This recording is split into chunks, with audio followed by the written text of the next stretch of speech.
everyone, and welcome to another episode of Daring to Live TV.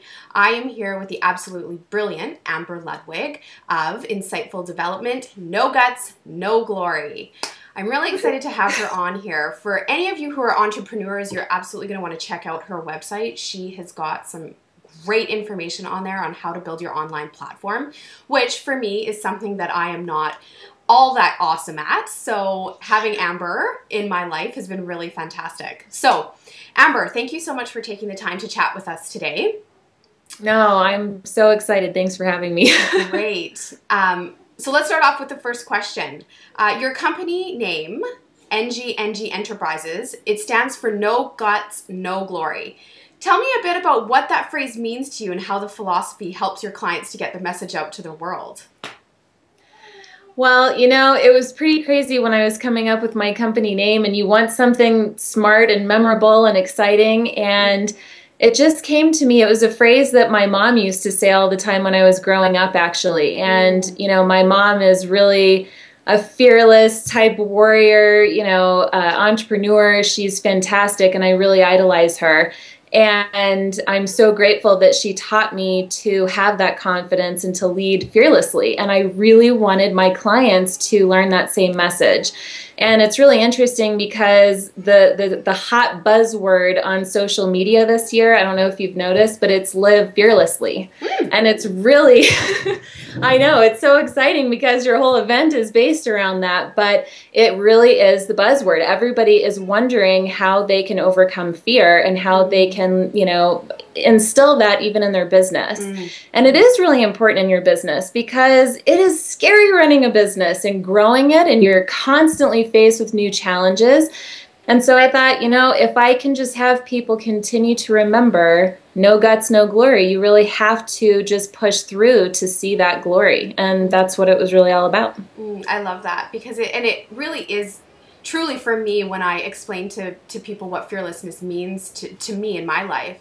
It really is about moving through that fear. You got to get through it regardless. And exactly, seeing the glory on the other side.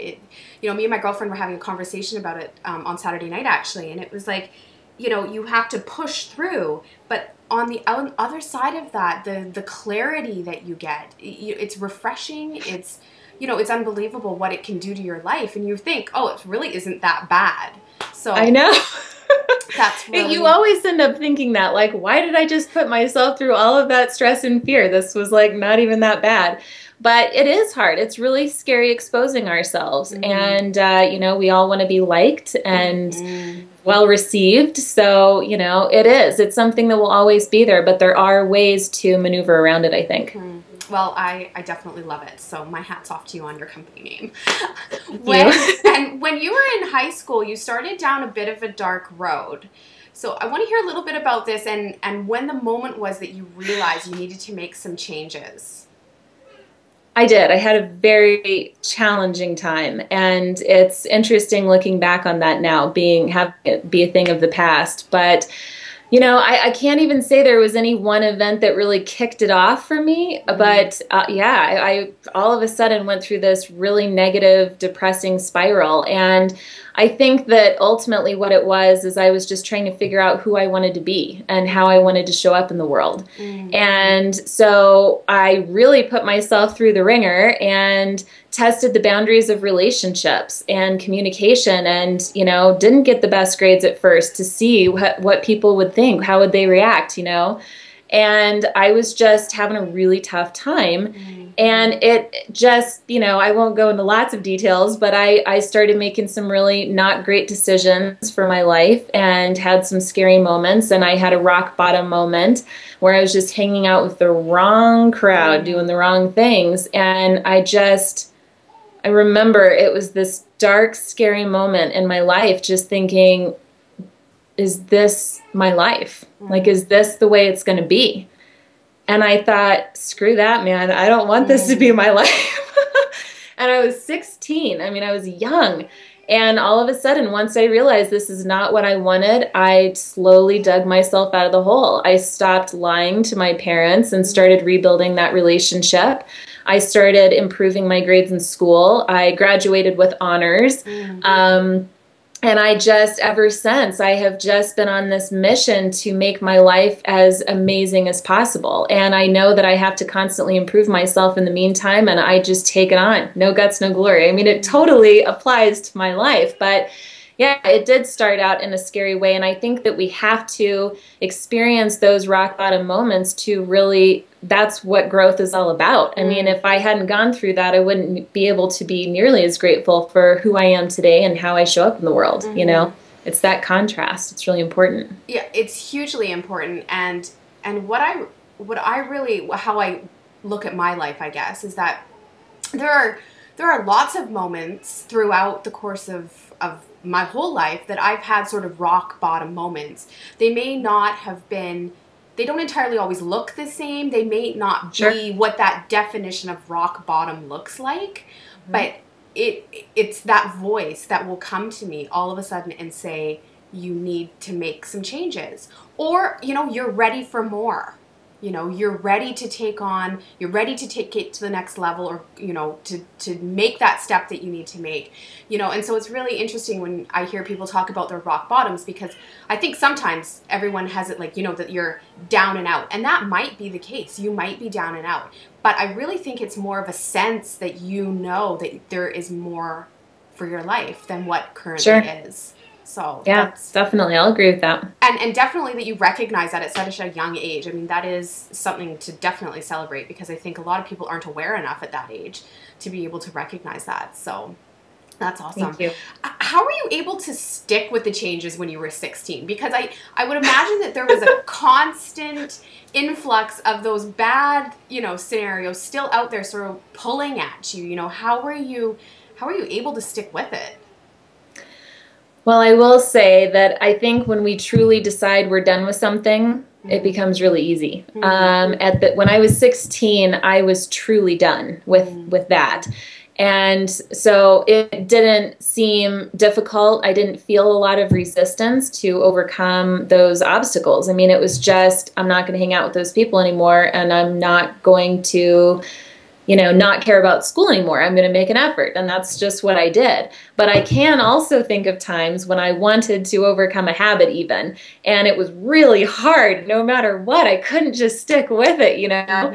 And I think that, you know, that was maybe an example of a time that I wasn't truly ready to overcome it. And I think it's a great lesson too, because like we talked about earlier, I mean, fear is always going to be in our lives. If it's always going to be there, then, you know, we're always going to have that challenge and that resistance.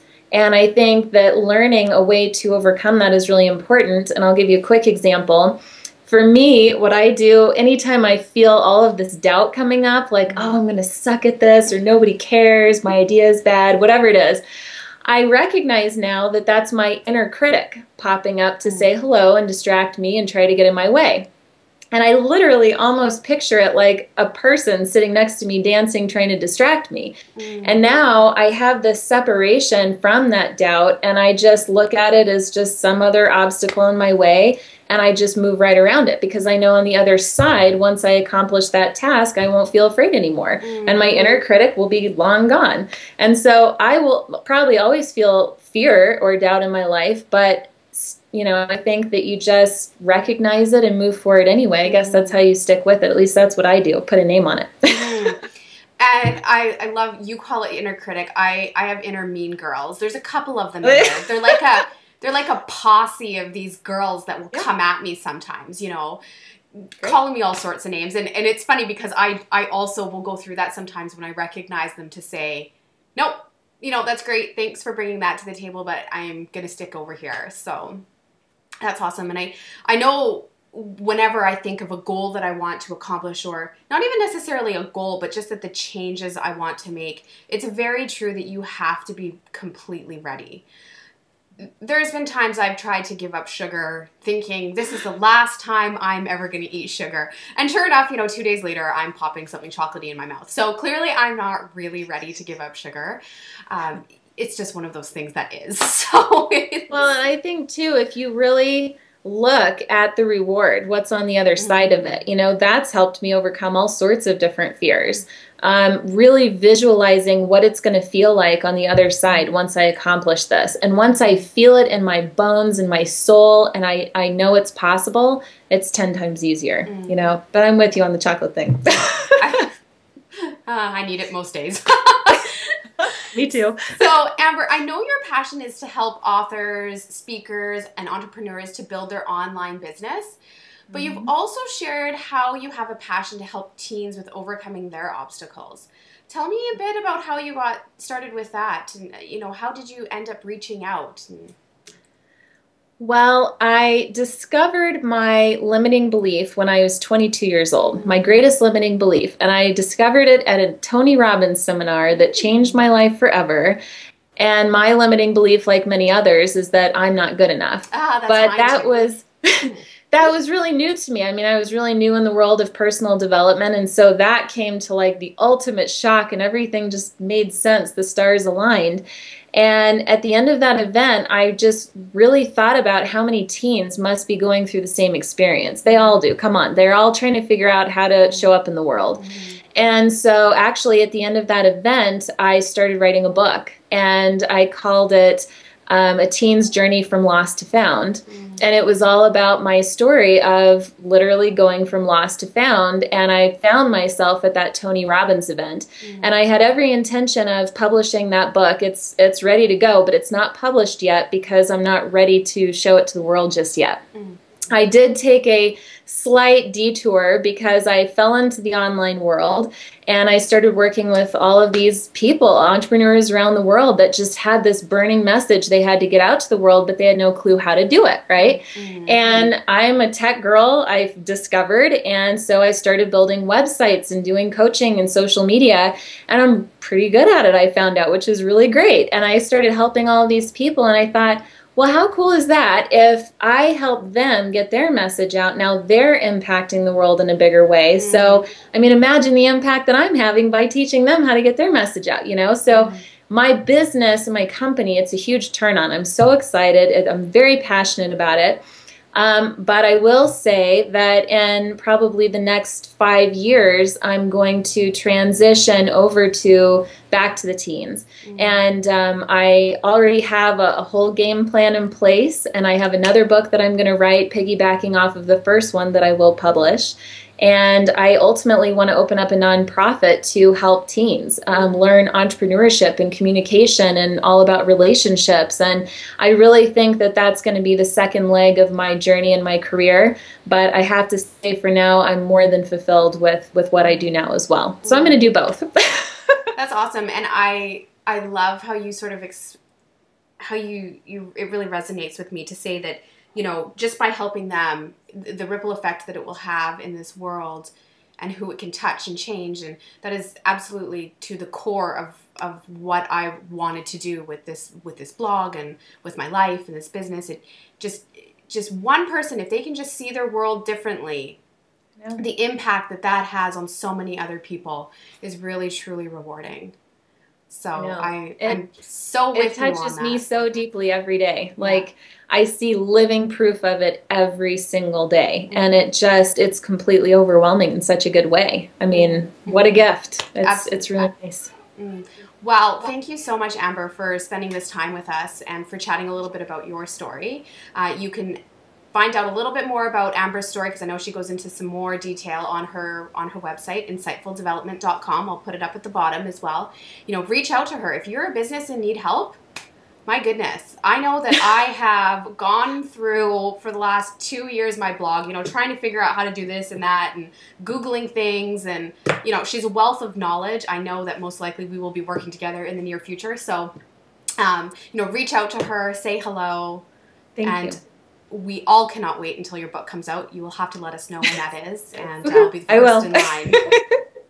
Awesome. So Amber will be joining us as well for the Fearless Freedom Summit. She'll be there on Saturday. She's flying all the way from Denver to join us. So excited to have her in Vancouver. And she's going to be on our Fearless panel. And so if you do still want to buy tickets, they are available. You can hop online to fearlessfreedom.ca, and we'll be sure to see you there. So thanks everyone for watching. Have a wonderful day. And we'll chat soon. Bye-bye.